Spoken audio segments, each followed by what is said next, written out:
Guys, how's it going? Go see Richard today, and as you can see, I got the GTI here today, finally back on the channel, right?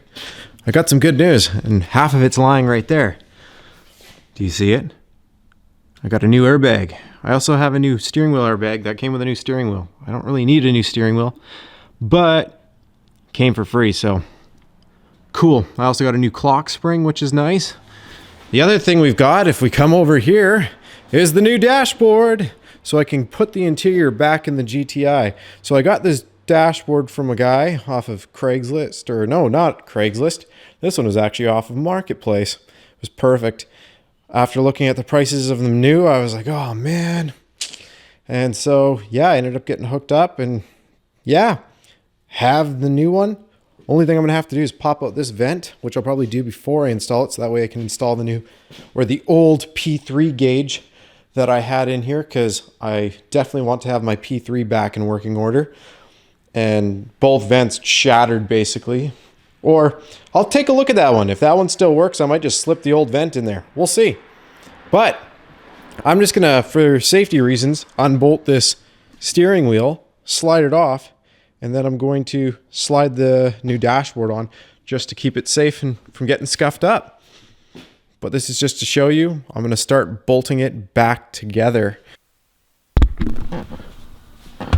So I've got the dashboard sitting in here, but if you take a look up here, you got to remember before you sink it in to pull that little sensor piece back up here. And then all you're going to do is sink it back into that little cubby, which is like this. And it just sinks into there and you just press it into the top. So just do that with this piece. And then next thing is when you're slipping it in, make sure this wiring harness, which we know goes to our cluster, goes up here, and then just start to organize your wiring. Don't try to ram this right away. First, you want to make sure you bring your fuse box up, because this is sitting in here loosely. So work it around the side of the dash and get it into there. And then it sinks in past this black piece. These two pieces right here sink back in past your console. If your console's not in, then you don't have to worry about it. But once you sink that in, it'll squeeze past. And then just make sure all these other wires are cleared and just dangling in here. This is, of course, our airbag wire. Those two right there. Yeah, that should be majorly it for up and over here. These ones, all your dash, all this, just make sure it's all sitting up here so we can have easy access, and just make sure you don't pinch any wires between the metal and the frame. Once you've done that, next thing we're going to do is start putting screws back in, and we have to distinguish which ones were the silvers and which ones were the black screws. So best thing to do is I'm going to actually slowly watch my video in reverse that I made, and then as I do, I will do that. The only other thing I did is I put my P3 back in here. I didn't put that on camera because I figured you guys wouldn't care to see that anyway. It's pretty easy to do. And all I had to do was do the panel popper and pop it out and then pop it back in. But yeah, the P3 gauge is back in. Time to go from there. And if you're interested in putting in a P3 gauge, you can always look up Go See Rich P3 gauge and it'll pop up. So I slid the clock spring back on with everything. Sunk this part in, sunk that part in, sunk this clip in. They pretty much only fit in one way and they lock in. Make sure you lock in when you sink your airbag back on. Lock that red tab. And then down here you got your black one. Make sure you sink that back in and lock your red tab. Now your cluster is all locked back on. Or well, this is all on. And this is ready to go. I'm not going to do the steering wheel quite yet. I'm going to do that a little bit later. Make sure that this just stays where it is. Now, when you took this off, you might have been like, oh man, what about my steering wheel position? Just let that fall. You'll see a little notch on here. See that little ding? Well, if you look at your steering wheel, you'll have a little ding as well. So you just have to line those back up because from factory they do that. Perfect, yeah? Other thing I did, quickly put the kick bar back in. These are two 10 mils. Just crank them in here nice and tight so this doesn't move around. You don't want this jingling while you're driving. Before you put this piece on, make sure you tighten in another one of those black bolts. Same one that we used over there. They're the thicker machine screwed ones, because those are the main ones that are holding your dash in. So screw that one in and screw that one in. Other thing I did, Quickly put the kick bar back in. These are two 10 mils. Just crank them in here nice and tight so this doesn't move around. You don't want this jingling while you're driving. And then after we do that, this one, just make sure it clips in around the edge like that. And then we'll sync it up. And then clear these wires, and then just like that. There's two screws here for that. And then this, like I said, will go here. There's actually a screw right here for that.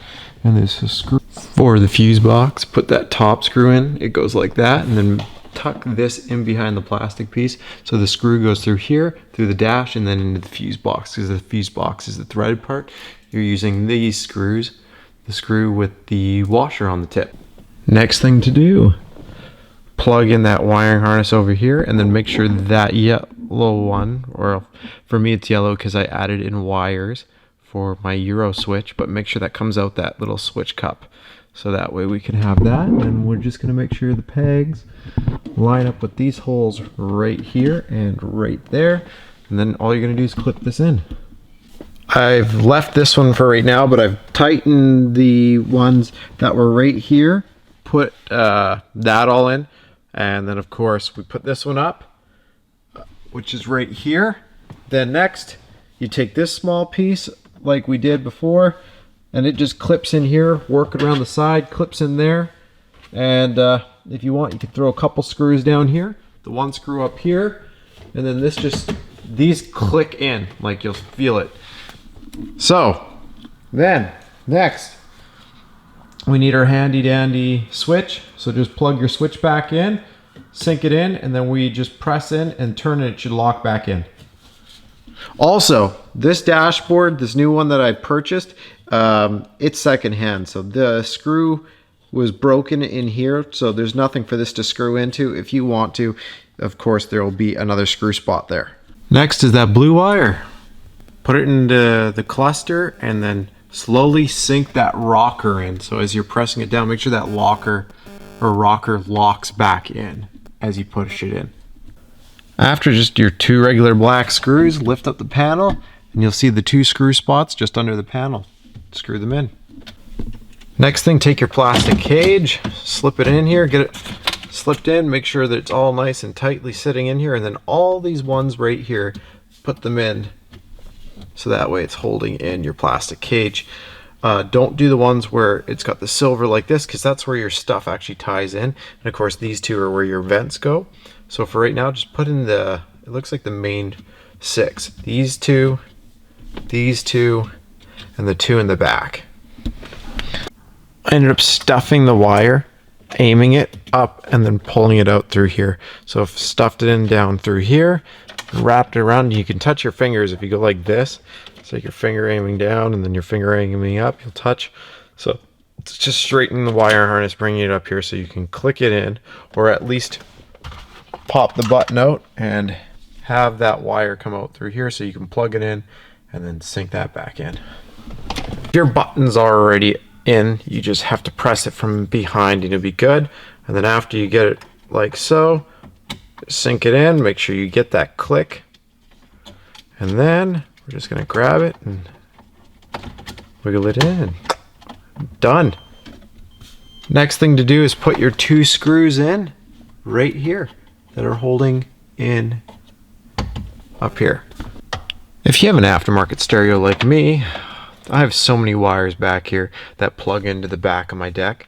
I'm going to do the back of my deck first because I want my aux hooked up, my antenna, my microphone, which is hanging down here, and this is another one which I think is for the steering wheel controls. So yeah, I'm just gonna go ahead and plug everything in, and then I'll do this next. Go ahead and click all 3 in. Just make sure you sink all 3 of those tabs back in, and then just put this there and tighten in your 4 screws. Well, it's come time to put in the passenger side airbag. So this is probably the most toughest part of them all. We have to go under the glove box and look up. So if you took these brackets out, just reinstall them with the 10 mils, tighten them up. Same with this side. right there. 10 mil, tighten it up. And then now you get to do the He-Man thing. You lift the airbag up in there. Make sure that the tab is on the right side so you can plug the airbag in. And then, yeah, just lift it up. Bolt the airbag in. And again, these are just those little 10 millimeter bolts for the sides. And then you bolt the airbag in with the airbag bolts, which are these ones. So from this point, just use these 3 little ones and smack them in here. Get this all nice and sturdy in here. And then we're just going to tighten in the 2 bolts that hold this to the frame. That is right here. So one there and one there. Alright, so we're to the glove box. There's one plug here, which is this one's right here. So plug this one that's on the far side into here. And then you have this one right here, which is going to plug in right here. Top one to here. And then this one, which should be on the other side of the dashboard, plugs into the footwell one. So just plug them in as you go up. The glove box goes in so many weird, different shifty ways. So what goes on is, first you bring it up. You'll see that there is a side clip from which the plastic has to go in.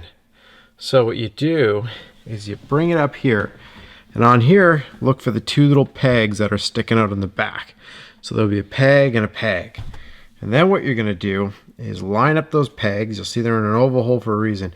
You put them up in the oval hole and then literally shift it over and it locks in. You have to work it around this piece of plastic right here, so it has to go in some goofy action just so you can get it around this side plate right here. Once you get it around the side plate and it slinks in here, work it around the plastic down here and it should all lock in, and it just sinks right into here. You'll see it sinks in here, and then from there you'll be able to install your screws, put that in, and I'm going to edit this in so that way it's in the right spot. After you get to this point, pop her open, throw your 3 screws in up here, 3 screws in down there, and that should be that. Just clip this back on, which is quite easy. It just clips back on. Don't forget to put this black piece back in. All you have to do is slide it. You'll see the 2 hooks. Slide those 2 hooks into their coordinating spots and then flip it up and it locks in. So slide and press it up. After we do that, now we're going to put this in. So just line your tray back up and plug your cigarette lighter and your other in. 2 black screws in here, and that'll lock this back in, and technically you can slip this back on. I'm going to leave this here because I'm going to have to slide the car to do a couple things or move the car around, so I'm not going to quite clip anything in back in yet.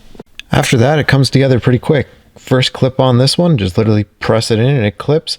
Press it all the way around, and then the top one, you might, if you have an aftermarket deck, have to loosen the screws to shift it up and down a little bit, but once you shift it into the right spot, you can tighten it and sink it on and it's good. I ended up just pressing this down for right now. Next thing, flip down, take this, slide it up, and then you can actually hold it up there with the lever, and then from there just tighten those 2 screws in, and then you're going to do the 2 from the bottom. So right there in the corner, what you're going to want to do is line that little circle part up, because what it does is it follows it as you lift it. So you put that into the corner like that. And you just need to make sure by watching from outside in this window seat that it's going through there. And then as you roll it up, just make sure that it doesn't pinch through the airbag. So you're going to have to flex this around your rubber here. And then as this turns, it'll lock, and then press it in. I can't even tell you how tricky this one is. It's so hard. You're literally holding it away and having it at a weird angle just to get that first tooth in. Once you get just the tip of it in, you start to slide it in, you see how good it looks once it's in. But to get there's fun. So repeat that to the other side. Just loosen the bolt off. Again, there's an indent right here. You'll see that little detent right there. And you'll also have one right here on your steering wheel. Just line that up on there. After you have that bolt nice and tight, take that yellow, plug it onto your clock spring, lock it in, and then with the little black one, it just goes right here in the center. Just make sure that gets plugged in too. And then you just sink the airbag in. After those two harnesses are plugged in, so the one into the clock spring, one into there, make sure no wires are going to get pinched. Line that airbag up center, and then you just press it in the center. And as you press it in, you're a click over here and a click over there as the two springs latch. You shouldn't be able to pull it out anymore, but if you look here and there is no gap between the steering wheel, that means like if it's like this, that means only one side sunk in. So go like this, then go like this, and then it should sink in, and you should have a gap on each side. You should be able to press it like this to make your horn go. Other than that, now it's just the sides right here, which is just a couple clips, nothing too major. Also, don't forget that there are two Allen key mounts right here, and don't forget to plug these in as well. Well guys, that's it. It's all back together in here. It's nice, have all the interior back together. Now all I have to do is get that module reprogrammed for the airbags, and then we'll be good. Now it's time to focus on the front end of this. Again, it looks like more than it is. I just have to focus on a few things. I know one thing that I'm going to do while this is all taken apart is I need to do the water pump. So that's going to get done before this goes back together. And I might even take the turbo off the back and redo the lines on there. Just make sure everything is safe and sound and make sure everything is done correctly. But other than that, it looks like we're doing good. Nothing too badly up here. But yeah, if you're gonna want to, you can stick around and press that subscribe button and wait and see what I come to do at the front. All right, thanks again for watching. Press like if it helped you out and subscribe for more.